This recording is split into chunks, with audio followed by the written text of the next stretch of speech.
seguindo então, agora artigo 333, deixando claro mais uma vez para vocês que nós ainda continuamos no título 11º do Código Penal, dos crimes contra a administração pública, porém agora, nesse artigo especificamente, nós vamos trabalhar a corrupção ativa. Ela vem inserida no capítulo 2, que trata dos crimes dos particulares contra a administração pública. Portanto, agora então nós estamos diante daquela situação em que há a ação de um indivíduo, de um agente fora do serviço público. Portanto, o artigo 333 do Código Penal, que define a corrupção ativa, visa exatamente evitar essa ação externa do estranhos, o terceiro fora da administração pública, corrompendo agentes da administração pública, ok? A corrupção passiva, como regra, ela é produzida depois da corrupção ativa. Isso é um detalhezinho importante, tá? Geralmente, a maior parte das vezes, no quadro comparativo, vocês vão entender com mais clareza isso. Primeiro nós temos a corrupção ativa, para depois existir a corrupção passiva, na maior parte das vezes. O artigo 333 é definido a corrupção ativa como sendo a ação ou ato de oferecer ou prometer vantagem indevida a funcionário público para determiná-lo a praticar, omitir ou retardar ato de ofício, com pena de reclusão de 2 a 12 anos e multa. Portanto, a mesma pena lá do artigo 317 que nós acabamos de analisar há pouco.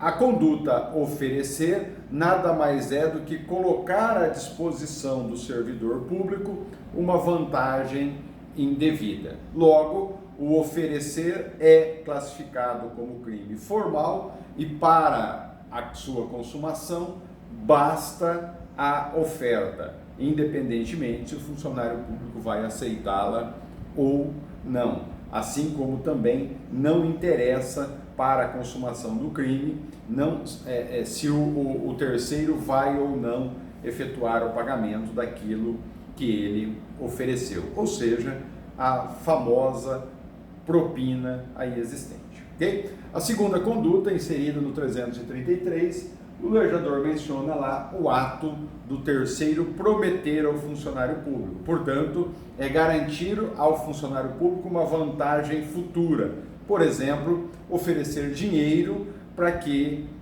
o funcionário público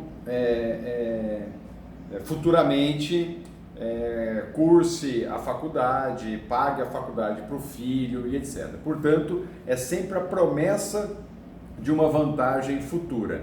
Aquele caso clássico do motorista que é abordado lá na rodovia pelo policial e o particular motorista coloca junto com o dinheiro, junto com o documento, uma cédula lá de R$100 e entrega a ele. Aquilo é uma promessa de uma vantagem futura, portanto, corrupção ativa do motorista em relação ao funcionário público. É crime formal, basta a simples promessa para a sua consumação, ok? Aí, mencionamos os dois núcleos do tipo existente no artigo 333. Algumas observaçõezinhas rápidas e relevantes em relação ao crime de corrupção ativa. O famoso jeitinho, né? O particular que chega na repartição pública e não realiza os núcleos que nós acabamos de mencionar, entretanto, pede ao funcionário público se tem como dar um jeitinho para que aquele procedimento seja feito naquele momento ou seja feito de uma forma mais rápida. O dar o jeitinho, pessoal, não é crime porque ele não vem inserido nos elementos objetivos do tipo. Portanto, o indivíduo, ao solicitar se é possível dar um jeitinho, ele não está oferecendo nem está prometendo absolutamente nada. Entretanto, cuidado com o dar o jeitinho do particular para o funcionário público. Caso esse funcionário público realmente dê o jeitinho, há por parte do funcionário público a corrupção passiva privilegiada com a participação do particular. Então, cuidado, o dar o jeitinho não é corrupção ativa, mas se o funcionário público der efetivamente o jeitinho, ele, funcionário público, comete o crime de corrupção passiva privilegiada que nós acabamos de analisar agora, e o particular pode ser o seu partícipe, ok? A outra observaçãozinha é que o presente de pequena monta, como um mero agradecimento após a realização do ato de ofício do funcionário público, não gera o crime. Estamos diante de uma situação de fato atípico. Já fizemos essa observaçãozinha no dispositivo anterior, quando com ele trabalhamos.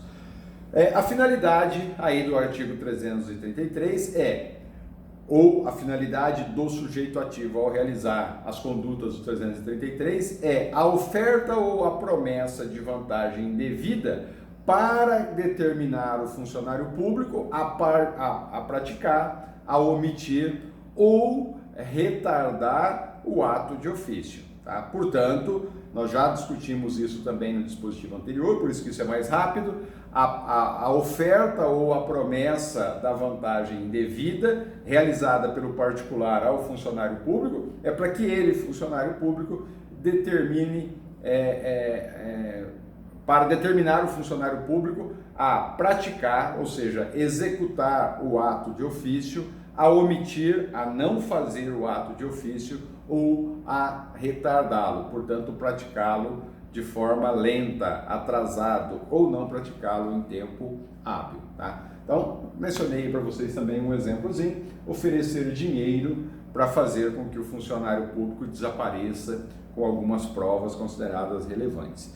E por fim, lá o ato de ofício trazido no dispositivo legal significa ato de ofício administrativo ou judicial, portanto abrange aí todas as esferas. E ato de ofício nada mais é do que a determinação da função exercida pelo funcionário público. O parágrafo único do 333 menciona, assim como o 317, uma causa de aumento de pena também de 1/3, é igualzinho, se em razão da vantagem ou promessa o funcionário público retarda ou omite o ato de ofício ou pratica infringindo um dever funcional.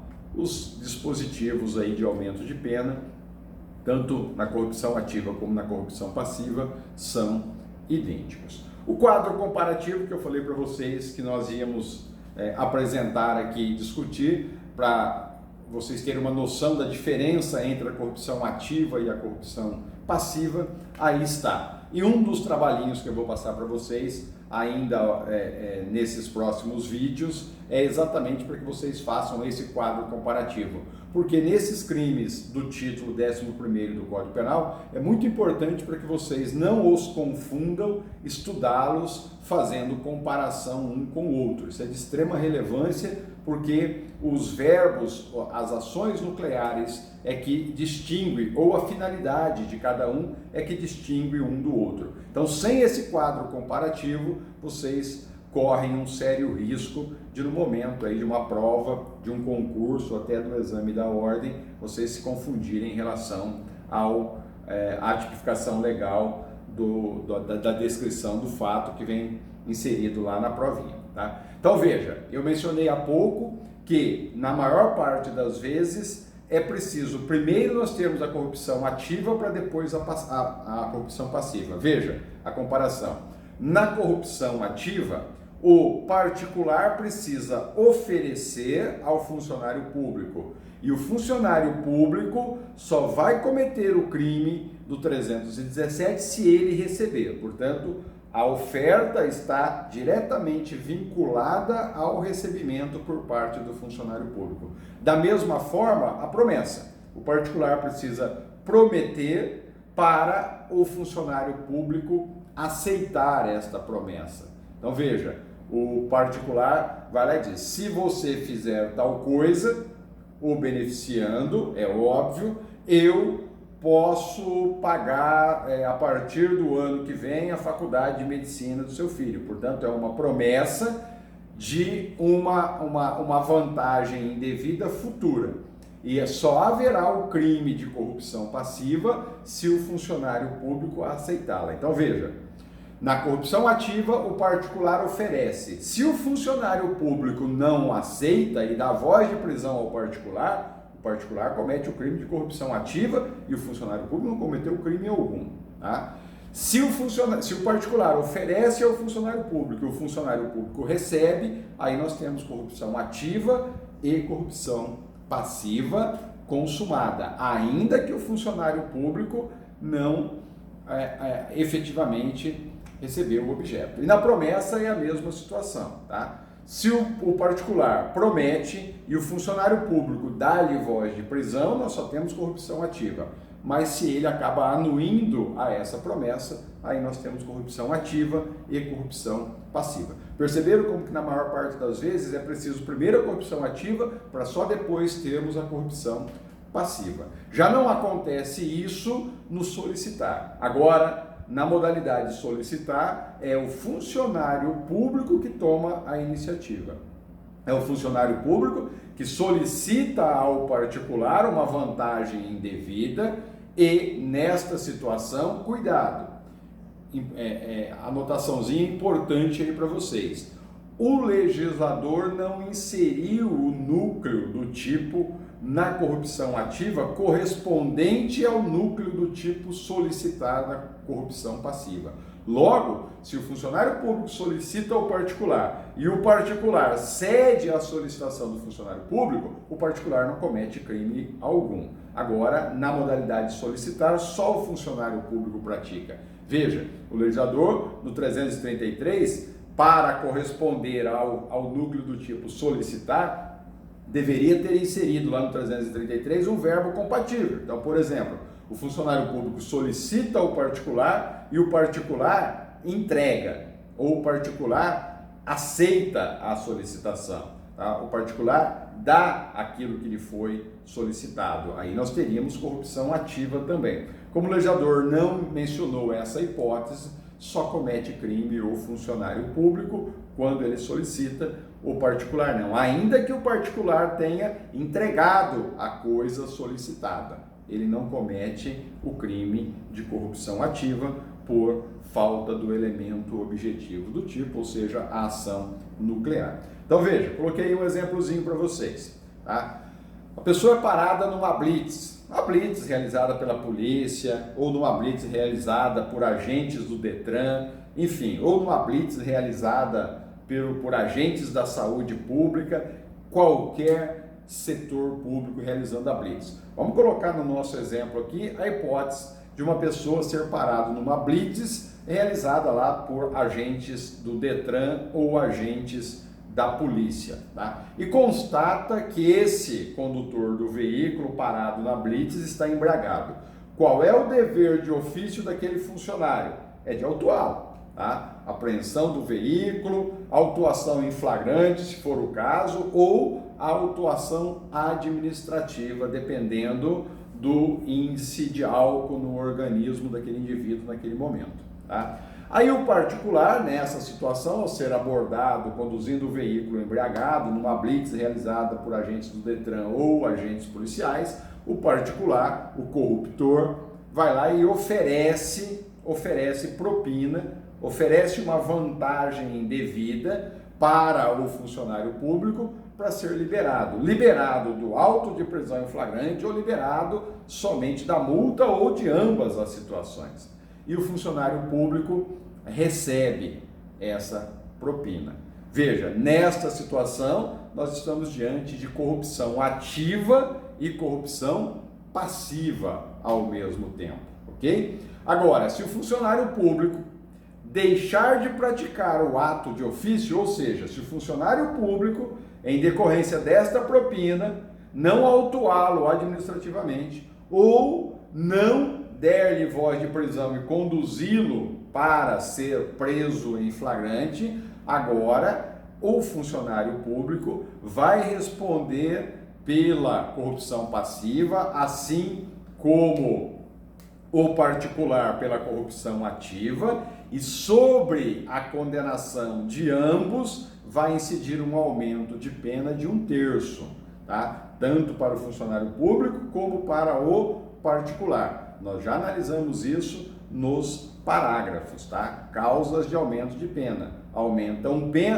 de 1/3 a pena se o ato de ofício deixar de ser praticado em decorrência da corrupção ativa ou passiva. Então veja, quando o particular oferece e o funcionário público recebe ou aceita o recebimento, o crime de ambos já está caracterizado, já está consumado. Agora, se o funcionário público não aplica a autuação, a multa que todo mundo chama, ou se o funcionário público não o encaminha para a prisão em flagrante, agora, nesta situação, tendo ele deixado de praticar o ato de ofício, incide um aumento de 1/3, tanto para o particular como para o funcionário público. Incide tanto na corrupção ativa como na corrupção passiva. Veja nesse quadro aí que eu passei para vocês. Corrupção ativa, parágrafo único. A pena é aumentada de 1/3 se, em razão da vantagem ou promessa, o funcionário retarda ou omite o ato de ofício ou o pratica infringindo o dever funcional. Parágrafo único do 333.